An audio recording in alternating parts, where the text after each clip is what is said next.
추석 연휴가 지나고 첫 주일 절기상 오늘이 추분입니다. 이제 또 드디어 진짜 가을. 어저께 비가 웬 비가 이렇게 많이 내리는지 또 이제 비가 아주 뭐 억수같이 내리는데 어저께 그 우리 무한노예 그또 정인권 목사님 아들이 결혼을 해서 피로연에 갔다 오는데 놓고 이제 북한 쪽에서 이제 피료를 하고 이렇게 하는데 비가 얼마나 퍼붓든지 가만히 생각을 하니까 이렇게 그냥 길로 오면은 또 어디가 침수되고 안 될 것 같아요. 너무 비가 많이 와가지고 그래가지고 고속도로 비 내리고 길이 안 좋을 때는 고속도로를 타면 좀 안전한 것 같아요. 그래서 고속도로로 이렇게 왔는데. 제가 예전에도 그런 경험이 있었습니다. 김정래 권사님 우리 2018년 겨울에 오셨다가 모셔드리고 갔는데 목포역에 이제 모셔드리고 딱 KTX 타고 보내드리고 갔는데 눈이 어찌나 내리든지 삼양읍의 그 영산로 고갯길에 눈이 그렇게 쌓여서 도저히 갈 수가 없어요. 그래서 차를 거기다 딱 세워놨는데 근데 2018년 겨울입니다. 그래서 터벅터벅 이제 갈 데도 없고 밤에 터벅터벅 어떻게 갈까 이렇게 고민하는데 우리 또 상권 집사님이 딱 해주셔서 옆에 나서 제가 우리 김상권 집사님 그때부터 참 고마워하고 있어요. 집사님 그때부터 참 고맙구나. 저 집사님 참 고마우신 분이네.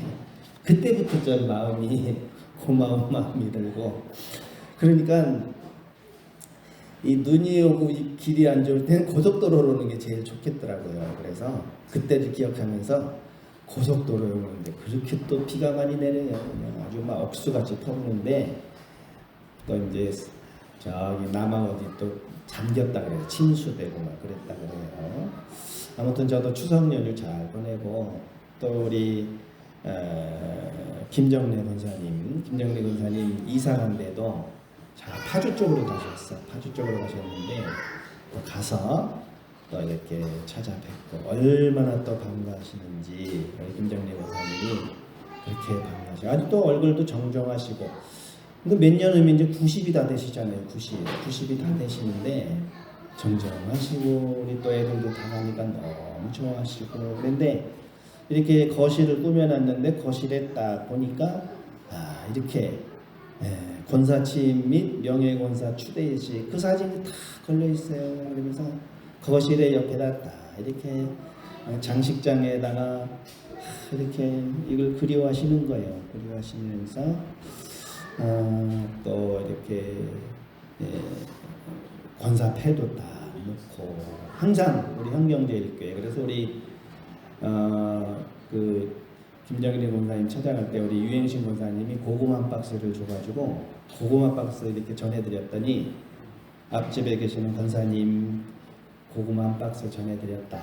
얼마나 고마워하시든지 나 이거 해주지도 못하는데 어떡하냐 그러면서 너무 고마워하시더라고요. 그래서 또 우리 교회에서도 또 용돈을 주셔서 또 용돈을 제가 또 이제 드리고 이렇게 왔습니다. 잘 보내고 왔는데 참 우리가 이렇게 말씀을 통해서 이렇게 서로 따뜻한 마음을 가져라. 따뜻한 마음 갖고 행복하게 즐겁게 살아라. 오늘도 그런 말씀 예수님께서 주셨어요. 비판하지 말아라. 비판을 받지 아니하려거든 비판하지 말아라. 예수님이 비판의 문제에 대해서 말씀하셨어요. 비판하지 말아라. 비판을 받지 아니하려거든 비판하지 말아라. 비판이 뭘까? 비판이라고 하는 것이 꼭 나쁜 것이 아닙니다. 어떤 사람을 예를 들어서 잘못됐으면 좀 그릇된 행동을 했을 때는 좀 이렇게 잘못된 점을 지적해 줄 수도 있어요. 그러면 비판을 하지 말아라 그랬을 때 비판을 하지 말라는 그 뜻이 모든 비판을 말하는 것은 아니고 그 뜻이 뭔가 예수님께서 비판하지 말아라. 비판에는요 나쁜 비판도 있지만 건강한 비판도 있습니다. 건강한 비판. 그래서 우리가 이 세상을 살아갈 때 좀 더 행복하고 좀 더 나은 삶을 살아가려면 세 가지 조건을 잘 갖추는 거예요. 세 가지. 보다 나은 삶을 살기 위해서는 세 가지 조건이 있다. 우리가 좀 더 재밌게, 기쁘게, 감사하며 살기 위해서는 세 가지 조건이 있는데, 첫째는 종교를 갖는 것이다. 신앙생활을 하는 거예요. 신앙생활을 해야지 좀 더 나은 그런 삶을 살아갈 수 있는데, 교회 나가면 돈을 주냐 밥을 주냐 이렇게 그렇게 말씀하시는 분들도 있어요. 여러분들이 아까운 시간을 들여가지고 이렇게 교회를 오시는데, 교회 오시는 이유가 뭘까? 교회를 다니시면서 얻게 되는 것이 무엇일까? 우리 유경림 권사님도 이렇게 보니까 오늘 딱 들어오시는데, 그래도 유경림 권사님 들어오면 이렇게 반가워요. 그런데 지팡이를 탁 짚고 오시는데, 권사님은 이제 지팡이 좀 짚고 다니셔요. 그냥 옛날 생각하지 마시고, 남 이목 생각하지 마시고 안전하게 다니셔야 돼요. 안전하게 다니시고, 또 우리 유경림 권사님 아까 찬송을 부르시는데, 이렇게 탁 두 손을 이렇게 하면서 막 이렇게 자복하는 마음으로 막 찬송을 부르시는데, 그때처럼 예쁜 모습을 다 처음 봅니다. 그래서 찬송 드리시면서, 그러면 우리가 일찍부터 이렇게 교회에 나오는데 시간 들여서 우리가 좀 더 나은 삶을 살아가는 것이 종교를 갖고 신앙생활을 하는 것인데, 그러면 교회당에 나와서 얻게 되는 것이 무엇일까? 우리가 얻게 되는 것이 뭔가? 여러분, 우리가 이렇게 종교를 가지면, 신앙생활을 하면, 우리 예수님을 믿으면 얻게 되는 좋은 것이 뭔지 아십니까? 물론 여러 가지가 있겠지만 가장 중요한 것은 정신적인 건강이에요. 정신적으로 사람은요, 혼자 있을 때보다 여럿이 있을 때 더 행복감을 느끼는 것입니다. 그러니까 우리가 이렇게 모이는 것, 여럿이 함께 할 때 행복할 수 있는 거예요. 정신적인 건강. 밥 먹을 때도 달랑 나 혼자는 입맛이 안 납니다. 혼자 먹으면 밥맛도 없고 입맛도 없고, 그런데 교회에서 점심 때 밥을 먹으면 반찬이 별로 없어도 그렇게 맛있을 수가 없어요. 꽁보리밥에 된장국이라도 대화를 하면서 또 식사를 그렇게 만날 수가 없어요. 인생살이도 마찬가지입니다. 인생살이를 나 혼자 이렇게 걸어간다고 생각하면 멀고도 먼 길이 되지만, 누군가와 함께 해주고 또 이렇게 같이 간다면 그 발걸음이 좀 더 가벼워질 것이에요. 그래서 함께 예배를 드리고, 이게 참 아주 중요한 것이에요. 또 서로를 격려하는 분위기, 또 만나면 반갑다고, 반갑습니다, 서로 인사하고, 이런 분위기가 사람을 행복하게 해주는 것입니다. 그래서 교회는 그런 의미에서 영혼의 고향이다, 그렇게 생각할 수가 있어요. 일주일간 먹고 살기 위해서 긴장하고 스트레스 받다가 교회당에 와서 위로도 받고 또 아는 사람하고 대화도 나누면서 지치고 얼어붙은 마음을 녹이는 것이 바로 신앙생활이에요. 신앙생활. 그러니 우리는 매주 이렇게 교회당에 나와서 예배를 드리기 위해서 우리가 허비하는 시간이 얼마나 되느냐. 아침부터 일찍부터 막 서두르고 해가지고 다 이렇게 하고 해서 보통 보면 최소한 서너 시간은 우리가 참 이렇게 소비를 합니다. 그러면 서너 시간이 소비를 하는데, 어떻게 보면 또 주일날 하루 종일 또 이렇게 지낼 때도 있어요. 시간이 금인데, 이 농촌의 현실에서 하루 종일 일해도 바쁜데, 어떤 때는 이제 하루 종일 보내는데 이 시간이 이렇게 허비해도 되는가. 그런데 내가 이렇게 사용하는 이 시간이 단순하게 종교적인 그 의무라는 관점이 아니라, 내가 종교적으로 뭐 시간을 해야지 그거 아니라, 이렇게 내가 시간을 투자하고 시간을 드리고 하는 것이 얼마나 나에게 유익한 시간인지를 우리가 생각을 한다면, 내가 이렇게 하는 것이 유익한 것이에요. 다 나에게 유익을 주는 것이기 때문에 그렇게 생각하면 활기찬 신앙인이 될 수가 있어요. 우리가 돈을 벌기 위해서 투자를 하잖아요. 중요한 것을 얻기 위해서는 투자하고, 시간을 투자하고, 돈을 투자하고, 사랑하는 남녀가 어느 총각이 어느 여자를 마음에 들어서 할 때 돈을 투자하고 시간을 투자하고 다 이렇게 무리하게 돈을 쓰듯이, 교회에 오시는 분들도 하나님 앞에 투자를 하는 것입니다. 보물을 하늘에 쌓아두는 것인 줄로 믿으시기를 바랍니다. 우리가 이렇게 하면 정신적으로 건강해져요. 정신적으로 건강해져요. 교회 다니면서 또 즐겁고 행복하고 가족들이 우리 아이들 저렇게 뒤에 와서 떠들고 놀고 웃고 즐기고 얼마나 행복한 모습입니까? 혼자 있으면 그 이루어질 수가 없어요. 그러니까 좀 더 나은 삶을 살기 위해서는 신앙생활을 해라. 교회당에 열심히 다니면서 보물을 하늘에 투자해라. 내 시간과 정성을 투자해라. 그런 말씀입니다. 그러면서 또 이제 둘째는 좋은 스승을 만나는 것이 보다 나은 삶을 사는 것인데 인생의 고비나 여러 가지 선택의 순간마다 조언을 듣고 충고를 청하고 건강한 비판도 받아야 되는 것이에요. 그래서 비판이라는 게 꼭 나쁜 것은 아닙니다. 이렇게 잘못된 것을 누가 또 인생의 멘토가 신앙의 멘토가 딱 지적해주고 이렇게 고쳐주게끔 하는 것, 이것도 잘 건강한 비판. 그래서 건강한 비판도 이제 필요하다.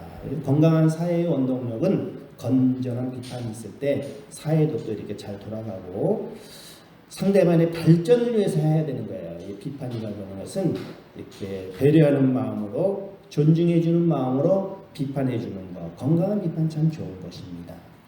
그 다음에 이제 셋째는 좋은 친구를 갖는 것인데 마음이 외롭고 힘이 들 때 위로와 힘을 주는 보약과 같은 존재가 바로 그런 친구다는 것이죠.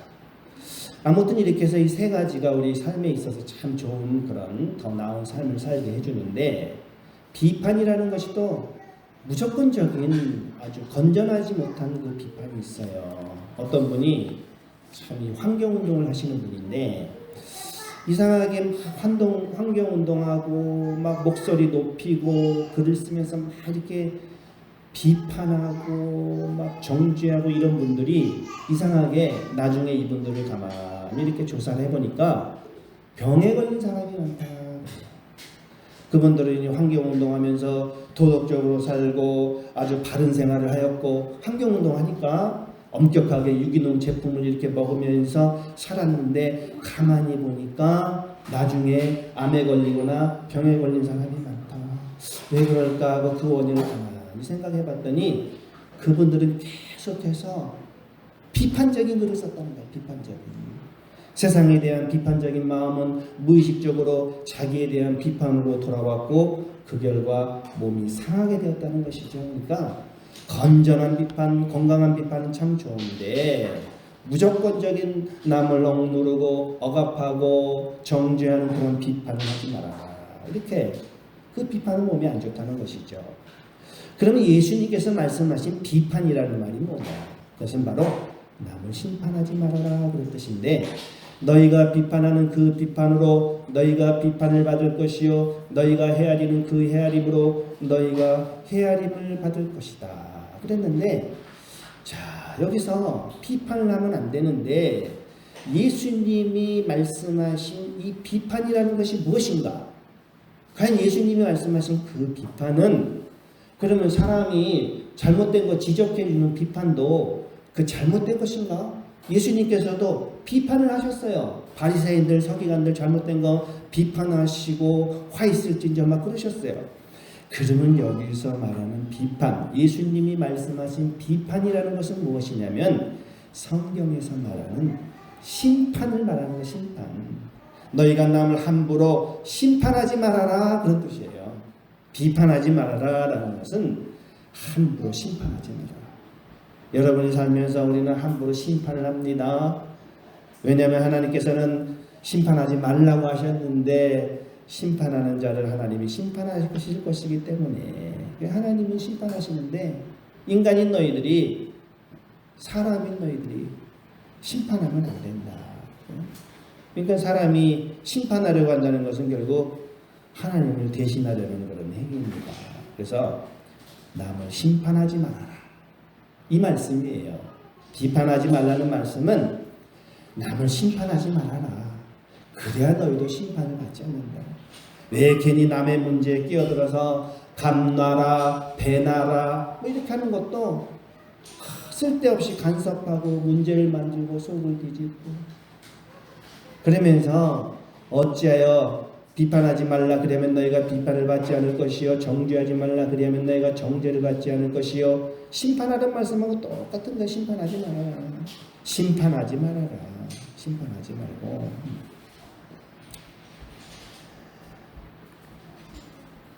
심판이란 말씀입니다. 심판하지 말아라.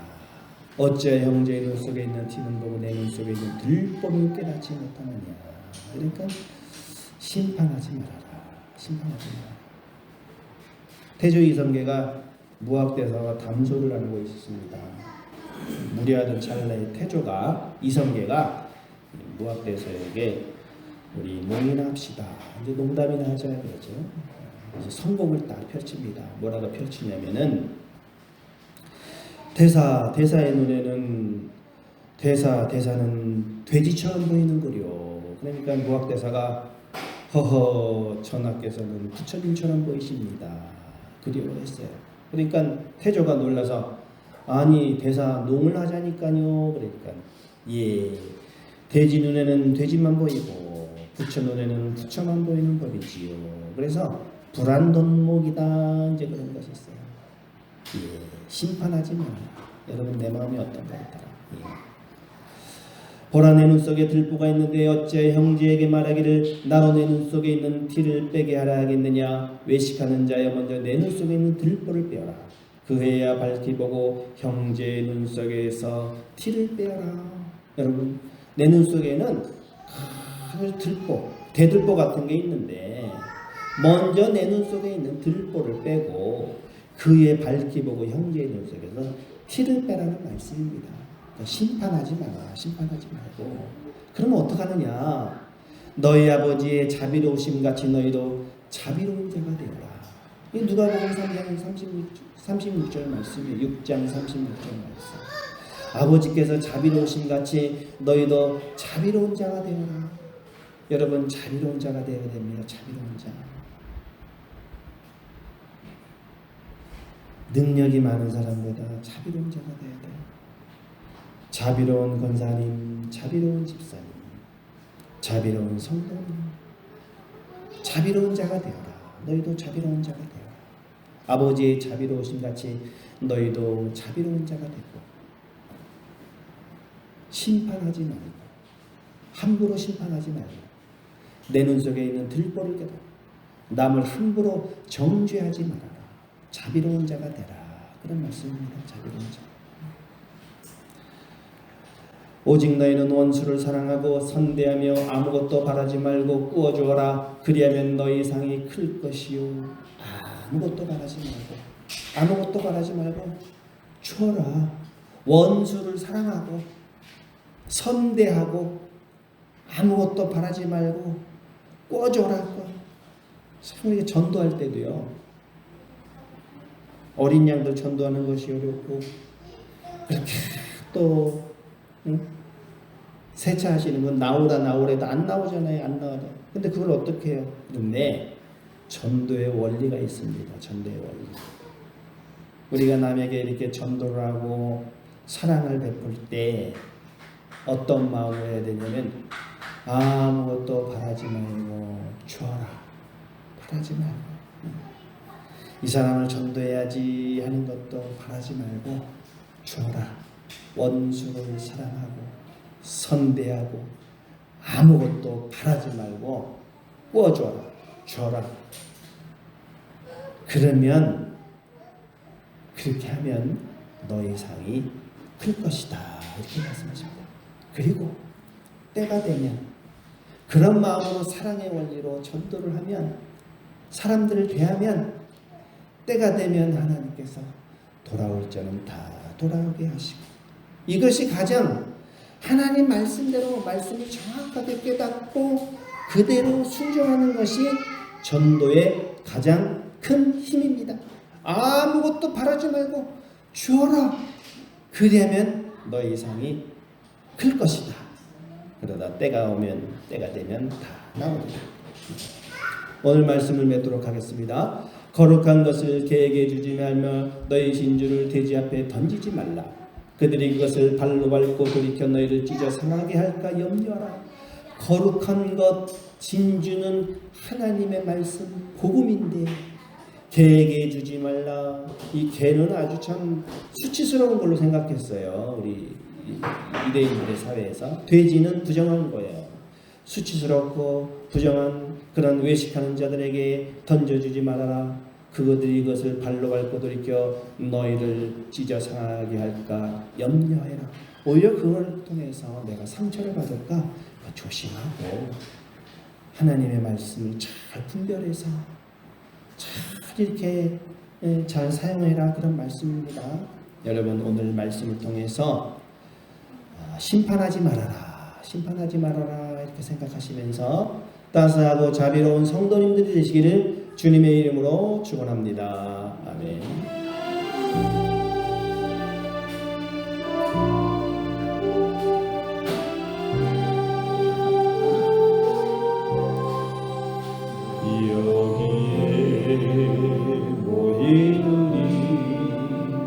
주의 은총 받은 자여, 주께서 이 자리에 함께 계시